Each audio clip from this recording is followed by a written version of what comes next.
Stoplight Spoilers is coming to you, bringing you spoilers and movie reviews, with Jake and Isaiah as your hosts as they're driving home. From the stone to the throne. Hello, cinephiles, this is Isaiah, and you are listening to the Stoplight Spoiler Podcast. This week, we watched King Arthur.Legend of the Sword, the movie that critics hated and audiences liked. Check out what we thought. You can also follow us on Instagram at StoplightSpoilers or Facebook at facebook.com/StoplightSpoilers. Be warned, there are spoilers ahead. Listener discretion is advised. We did have some audio issues on this episode. I apologize in advance and thank you for your patience. Enjoy the show. King Arthur, the Legend of the Sword. I'm Isaiah. I'm just kidding. I thought it was more like King Arthur, the Legend of the Mage. Think so? No. Oh. Just trying to be funny. Oh. No, I was trying to get Matt to talk, but since we put a mic on him, I know, and won't he say a shut word up. now. Like, what the I'm heck? just waiting. I didn't see this happening. I didn't either. I actually thought he would say stuff. Especially considering he's like a preacher and all. Talks to people a lot. I am tired. I had to be up at 5:30 for work today, and I got to be up at 5:30 again tomorrow. Oh, okay. I will say that I did struggle at the beginning of the movie. Like, I had to get a power nap in, and I saw the rest of the movie. Oh, so you did take a little I did fall asleep, so like I first little bit of the movie, no idea. Now I think that's too bad because I really enjoyed the beginning and the progression and how they pulled the story along. Yeah. That was quite good. Touching on what Matt's talking about, and notably for me, it was the progression of him going from a very small child to, did you catch that part? Yeah, I really enjoyed that. It was so well done. It was 'Cause so fast. Instead of it just being like one or two actors, it felt like me like it was 5 different people. I don't know. Total. Told a bunch of story in a short Yeah, amount it of sure time. did. I really thought that was a good job. It was even one of those few moments I leaned over to Matt and commented on that in the movie theater, which I found quite awesome. That part. It was good. I really enjoyed that. I would suggest people watch this movie. I don't have a problem with it. Oh yeah, no, I'm absolutely a green light on the film. Like, I'm a solid 8, very possibly in that 9 realm for me because. 8 sounds good. Just super pleasantly surprised. I would be able to completely say at 9 if it wasn't for the soundtrack. There was some that was extremely distracting to me. I thought the soundtrack was very odd at times. Like, I was like, what is happening? It's okay to have soundtracks that don't fit, period. That's fine. Case in point, A Knight's Tale with Heath Ledger. It's pretty much a comedy film Yeah. with a very silly soundtrack. Like We Will Rock You is one of the notable songs in that film. But it worked. This one just with that one song in particular with all the freaking mouth breathing in the song was extremely distracting to me. Yeah, I didn't enjoy it either, especially because they used it quite often for a lot of the fast-paced stuff, or just when something serious seemed to be going on, they would use that. Yeah, that was Like, what the F is that a nonsense? little much. But aside from that particular song, most of it worked fine. Yeah. It just didn't seem to, a lot of them didn't fit. I feel like it should have been more, fit the period better, but. Well, they did have some of those songs, a little more mystical feeling and sounding, Yeah. with the violins and things like that. And those I thought fit very well, and I would have liked to hear more of that in the movie instead of heavy breathing. Yeah, that heavy breathing was just really weird. I was really expecting them just to come across and be like, DMX, baby! Or something. Just like, something just totally stupid because of how obnoxious that one particular song was. I was like, really? What is this? I also think that King Arthur's attire at times, didn't fit either. Like, what he was wearing. I don't know. It seems sort of modern in comparison to It does seem modern, but I've seen that lately in newer renditions of older things. Okay. It like seemed like the, he was the only one who was taking part in that. A good point. Good point. I feel like everyone else had similar clothes, but he was just different. He did need to stand out, though, because I guess. he was King Arthur. Like, he had some, like, they looked like pleather pants on at one point. He did. I think they were. Don't quote me, but I don't think pleather was around in this I time kind of period. got a little Xander Cage vibe from his coat, too. Yeah. He I did was not. like, dude, you look like Xander. That's kind of cool. He was totally not part of the whole time frame. He's a time For the most part, Time it worked. traveler. His outfit wasn't that distracting for me. I do remember catching a couple little glimpses, like what you were talking about. But, you know, most of it held. And I liked some of his very subtle royalty that they played up. There was one blouse he had on in particular, and it was just a very white, creamy color, and it had just a slight little bit of gold filigree on it, and I thought it looked really well, and I thought it kind of felt kind of almost elvish in make, so it was very ornamental. Yeah. On this one particular shot he was in, and I was like, oh, that's kind of a fun thing, considering he's really not acting as royalty, but yet he had that to kind of allude to his royalty, Yeah. which I kind of found fairly entertaining, personally. Yeah, to kind of lead off that a little bit, not with just the closing, but they did that a lot with some of his actions and how he handled things, led into his bloodline, which I thought was really nice how they did that. Can you be a little bit more Yeah, specific? Just how he was very commanding in his presence. Okay, yeah, fair enough. I can see that. Because that's kind of what he had talked about in the film when he was speaking about that. Because he kind of touched base on, what are you're doing? And he just does his thing. It's like, you step to me. Yeah, I can see that. I like it. I do. So you had to grab the hilt of the blade with both hands. Thought that was a cool touch. It is. It's the first I've seen it, at least for me, in other King Arthur movies Well, I've seen. It's always been one hand. Yeah, I enjoyed it though for the fact that it kind of set it apart. When crap gets real, put the other hand on the blade, right? Yeah. But then to jump toward the end, when he grasped it with that one hand and he's like, all right, I'm all about my power now. I'm starting to really come into my own. Dude popped it off. I was like, okay, I like that. That was cool. Yeah. That Wow. was good. I was like, make up your mind there, fella. Left or right, left, right, straight, right. I think maybe he was doing the hokey pokey in his truck. I kind of want to talk about how surprised I actually was on this film.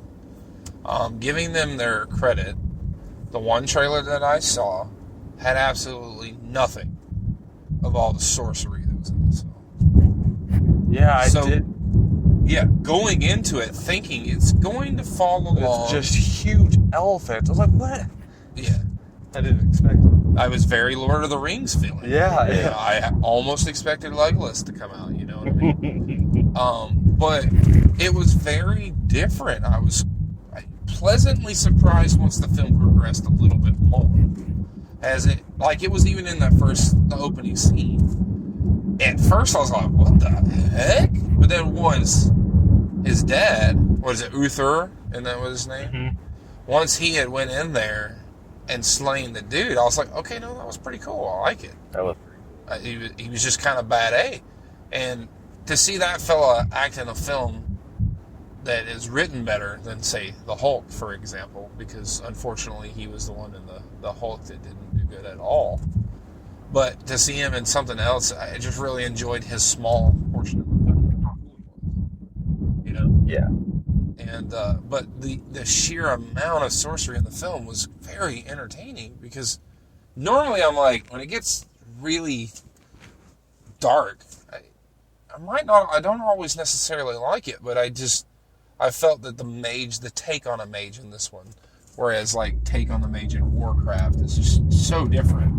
But I liked how this particular mage, their primary ability is essentially possession of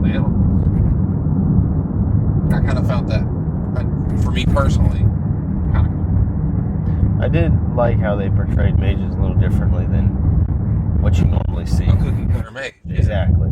Good way to put it, cookie cutter. Definitely wasn't cookie cutter. No, it was very. And I liked the effect with the eyes. At first, I was like, "Wow, they're very, demonic." But then I realized, oh, they're taking on the eyes of the animal. Yeah. So I was like, okay, that's kind of neat. I thought that was nifty as well. But so that is a shocker number one for me in this film. It's just I had no idea that the was sheer coming. amount of magical elements, which makes sense if you consider it's. You had Merlin. I mean, what is the dude? The dude's a wizard. Well, I kind of thought this was fun to show the magical element that surrounds the lore of King Arthur. Yeah. Because, I mean, Excalibur is a magical sword. And I actually had that backed up with things in that day that could have happened. I thought it was pretty entertaining. And one thing I do like is, Matt and I was noticing, this was directed by Guy Ritchie. Well, one of my top films of all time, which is the modern The Man from U.N.C.L.E., also directed by Guy Ritchie. The 1 and 2 of Sherlock Holmes, also directed by Guy Ritchie. Because Matt asked me, and I said, yeah, it did have a very Game of Shadows and the first Sherlock Holmes feel in the storytelling element, where they would tell you the story of what he was going to do, but then actually show it on screen happening. Yeah. And I felt that was a really fun element in this film, where instead of just saying, hey, this is what we're going to do and here's our plan, they just did the plan on screen. And I always enjoy it. Like in The Oceans, super classic about doing that exact same thing. They'll say, here's our plan, but as they're showing you part of their prep planning, they show you some of the actual real-time things unfolding in the film. I love that personally. Like, I'm a big sucker I do for too. It always really helps with progression, helps the story move along much more swiftly without taking up too much time of the actual film. Right, because if you had him say, well, this is what all we're going to do, and then you had to watch it all again, it's just kind of like a time sink. And I feel like they used their time exceptionally well in this film. Like, for example, The Circle. Matt, you weren't there with us for that one. But I felt like once they got to the end, they were like, well, crap, we're out of time.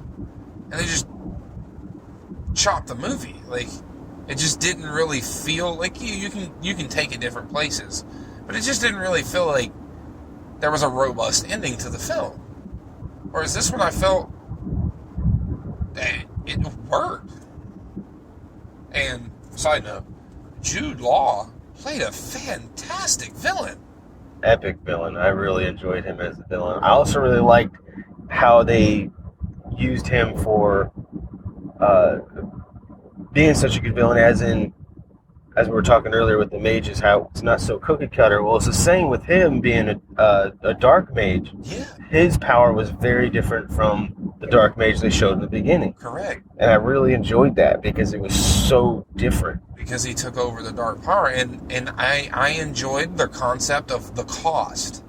That was pretty Because, he seemed to not really be too conflicted to kill his wife. But when it got to his daughter, spoiler alert there, when it got to him sacrificing his daughter, you could see the conflict, but then it just really, he was so thirsty for that power. Okay, can you I was probably lost the meaning of that Okay. at some point. I saw it happen, but what With was the daughter? the purpose? Did you yeah, not see it I with think the I saw the mother. Okay. too. It's that octopus squid thing. Yeah, I called it Creech. Went and donated it, but what was the purpose? Like, That was their cost of giving him that power. He didn't have that power okay. naturally. So he had to He sacrifice. he had to for it, sacrifice a loved one's blood Okay. to gain the power. All right. And so Creech was like, hey, you gotta, do this. I thought it was funny because it looked like Creech from Monster Trucks. Oh, I haven't seen it yet. Oh, you hadn't watched it? Uh, Oh, okay. We watched it a few times now. I, It's quite entertaining.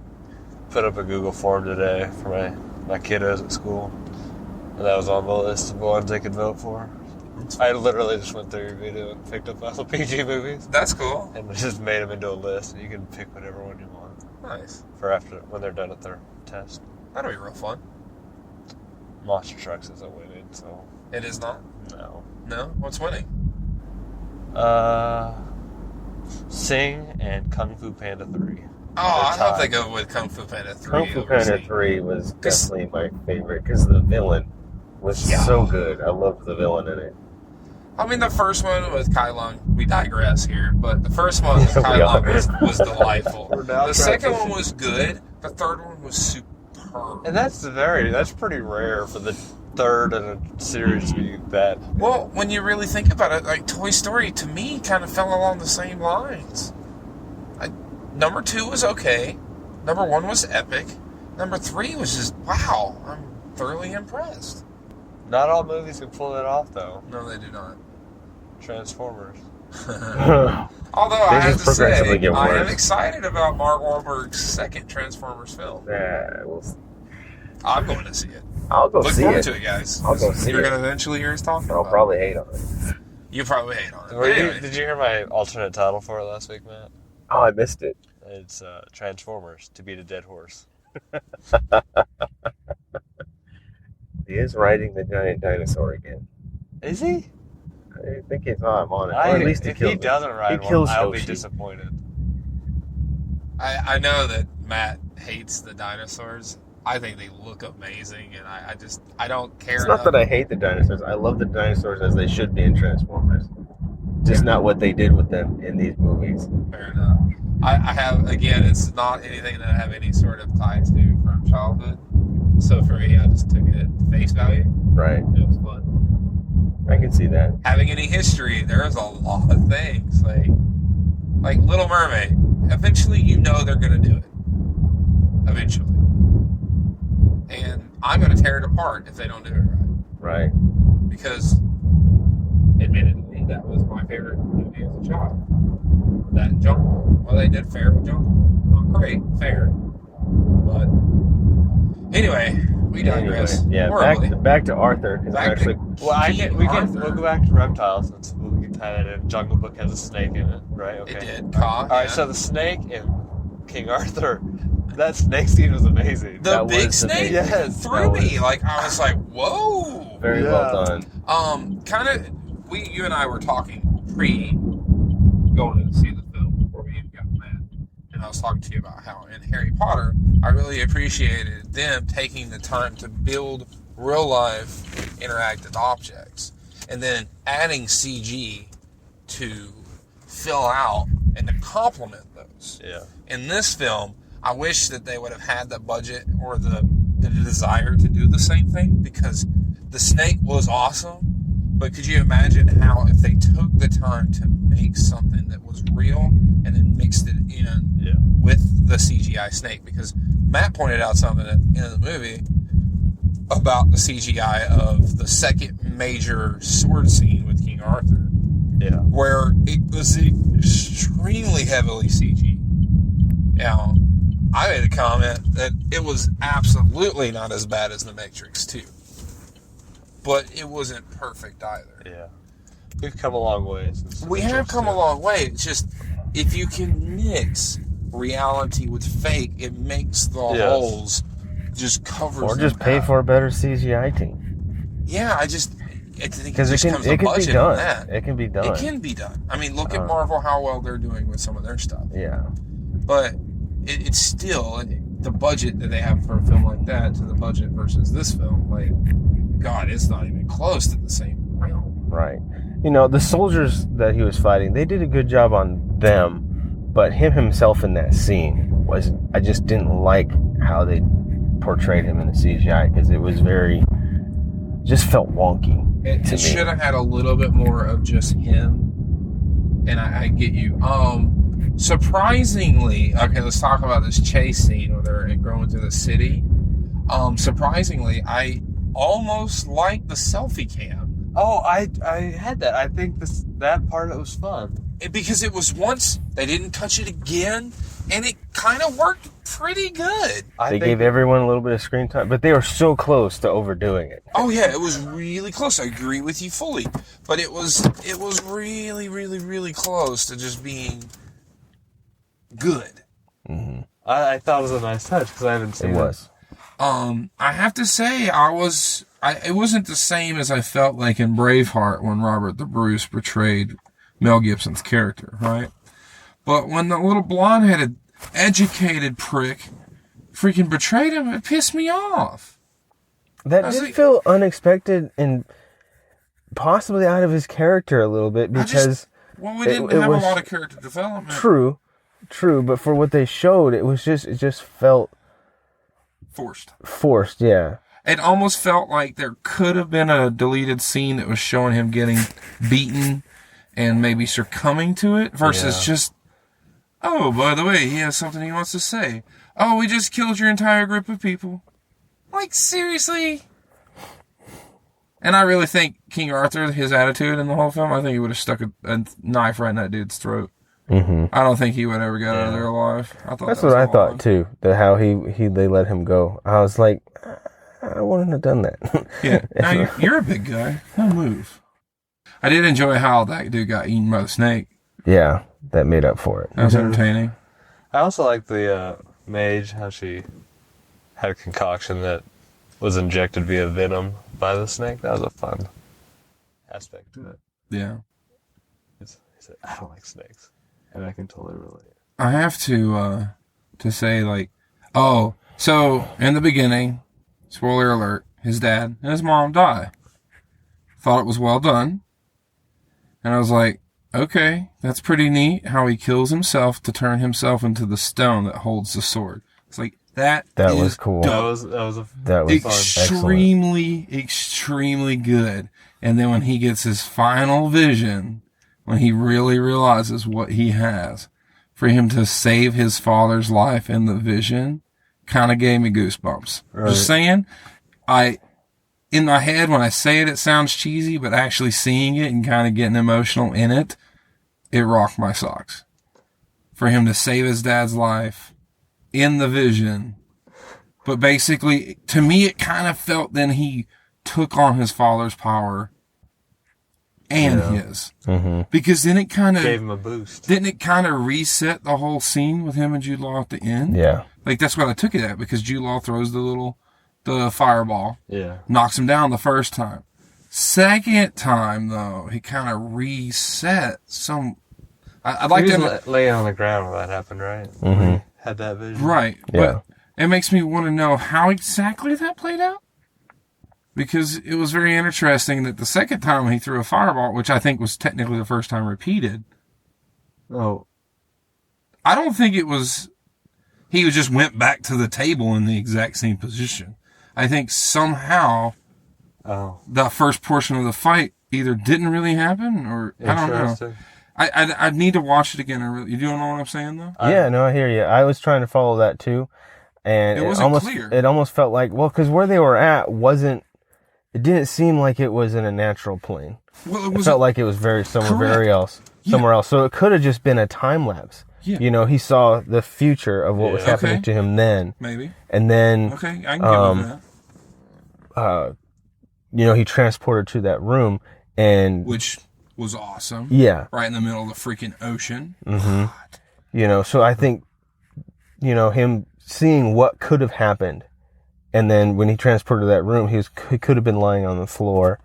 That's kind of what I took it as. It was either a vision or somehow through the sword he did like a time lapse thing. Premonition. Kind of maybe like how the mage also showed him. Well, the lady of the lake. Yeah. Showed him the future. I thought she was super well done. Her water animation was super fun. Yeah. That legit water, because they filmed that in a freaking pool instead of actually trying to use fans. It was so good. Yeah, it was excellent. And the transition of her...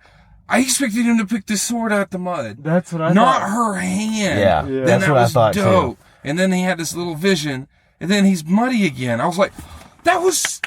Yeah, and then he had the sword that time. Yeah, that was excellent. No, it was so good because he didn't just pull her hand out. She pulled him back in. She pulled him back in. And that was... He had the vision. That was awesome. Then... he's back out like he was, because all he did was have a vision. We just got to see his vision, and it wasn't reality. And then all of a sudden, he pulls a sword. And I was like, oh, that's just so cool. That was good. But when Jude Law's character when he got that power, and then the thing crumbled in the tower and stuff, and then they transported it to the sea. I could see how that being like, you know, an astral or something like that, so that when he figured it out, because when he came back and threw that second fireball, he's like, "Get off me, fool!" Yeah. Like it was just nothing. But man, when he saved his dad, I was like, "Ooh, that was." I would definitely recommend this movie. I'd give it a green light. I'd probably give it around a 6.5 to 7, just because there's, you know, some of the animation. I'm just a real stickler about that kind of stuff myself. You said 6.5 to 7? Yeah, I'll go with a solid 7. But I definitely enjoyed it. Rotten Tomatoes, sometimes I'm like totally on board with them. I did look at their This stuff, one, and not so I much. don't agree with it at all. They're I don't fools. understand how. I don't understand how 20-something% is But all you can get. they with have film. led us to some good movies, though. Like It's true. the artistic movies that me and Jacob go see. Like Sing Street for one. Sing Street was such a low budget, just random movie we went and watched because there's nothing else to see. But totally loved it. It was really good. Yeah. Like, It's on the video if you ever get a hankering to want to watch it. I don't know how you'd feel about the movie because it has a moral. It has a story. Oh gosh. It's a message. I might just have to watch it and prove you right. No, it's Then prove it's not you a right. musical.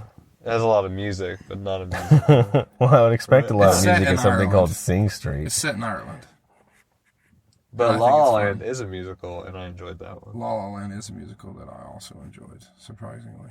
Yeah. But I mean, I know that there's parts of this movie that I've left out. There's There's just so much. Like the bad It was very scene when he fast-paced. freaking caught the arrow. I was like, did he just catch That an was fun. arrow? That was What? That was cool. I also liked when the dad, it was the dad, I believe, on the horse in the very beginning, launches off his horse and Yeah. kills his horse. No horses were. Fun. I was hurt in like, this oh, film. horse is about to die. Dead horse. Yeah. That was excellent. Well, guys, I have to go for tonight. I really enjoyed the movie. I'm definitely at an 8. So, tiny little thing to touch on before Matt gets out the car. Okay. The round table, I've always pictured it being stone. Always in my life. I've never not pictured it not being stone for some reason. Yeah. That table was freaking gorgeous. I agree. It was gorgeous. And I It was a like very how nice we table. saw it incompleted. That Yeah. made me feel so happy. The table's not done. He's not done with it. Yeah. That was cool to me. Yeah. No, it was a nice table because I've seen it in many different ways in all the things I've seen, but that was probably one of the coolest looking tables I've seen. Yeah. And if set well, that hopefully we will get a quality sequel out of this. It's very possible. With the audience, it's possible. With critics, the bunch of dicks that review movies, Yeah. they give it a 20-something%. Like, come on. Yeah. Definitely way higher than that. So. I mean, this is from the guy that did the Sherlock Holmes films, which were quite terrific. Mm-hmm. And then The Man from U.N.C.L.E., which was also low rated. Mm-hmm. Like, really low. And I thought it was stellar. Well, when you talk to actual people who see these movies that aren't critics, they love them. Well, I have It's more most than... action movies. It's hard. Not a lot of action movies do well on Rotten Tomatoes. But I have more than one person that's told me that The Man from U.N.C.L.E. is one of their favorite movies. Mm-hmm. And, like, to me, it's in my top 5, guaranteed. Like, if I sat here Definitely. and tried to figure out a top 5 and actually nail it down, that one makes the cut. Yeah. It is that good to me. Like, and I can just watch it repeatedly. But anyway, well, that's our take on King Arthur, Legend of the Sword, Knights of the Round Table. I think it's just Arthur. King's not actually in the title. Is it? Yeah. No, it's called King Arthur. Are you sure? Legend of the Sword. Legend of the Sword. I think it's I King thought it was Arthur, just Legend Arthur, Legend of the Sword. I I mean, don't see the word something. All Maybe the it's- things I looked up on the invisible. internet when I created the event said King Arthur, Legend of the Sword. I probably just missed it. Arthur, Legend of the Sword would make a little bit more sense considering he only became king in the last 2 seconds. Yeah. But Yep, it's definitely King Arthur, Legend of the Sword. Yeah. My bad. Apologies. One day ago, NPR, Guy Ritchie's King Arthur, Legend of the Sword flops at box office. Epic fail. Why is King Arthur flop so badly? because people don't know a good movie when they see it. I Like, think that's what it is. I think it's because too many people went in expecting something that felt more like Braveheart, for example. I also don't think that it was advertised well, because I don't... No, I don't think it No. was. But it was so good to me. Like, a pleasant surprise Yeah. is what it was. Yeah, That's what I'm going to call it. Green light for me, for sure. Green light. Green light. And I'm an 8 or a 9. Like, soundtrack is the one that really distracted me. Over the CG was the soundtrack. Yeah. It was more distracting than that one scene because it was rough. I remember even with the giant serpent was a little rough, but still was the soundtrack distracted me more than any of the visuals, which is weird because generally I like the looks a little bit more than I like the sound, and that's definitely not the way this time. It didn't line up. So. It was distracting. All right, Matt. All right. Well, thanks, guys. Appreciate it. I will see you guys again. Peace out. Peace. See you. Hey, we're on iTunes, dude. Yeah, we're on Stitcher and iTunes. Thank you for tuning in to Stoplight Spoilers. You just wrapped up episode 5, King Arthur, Legend of the Sword. What did we miss? Let me know at StoplightSpoilers@gmail.com. Also, you can follow us on Facebook at facebook.com/StoplightSpoilers, or you can look us up on Instagram at StoplightSpoilers. Next week, episode 6, we'll be watching Baywatch. Check it out. But,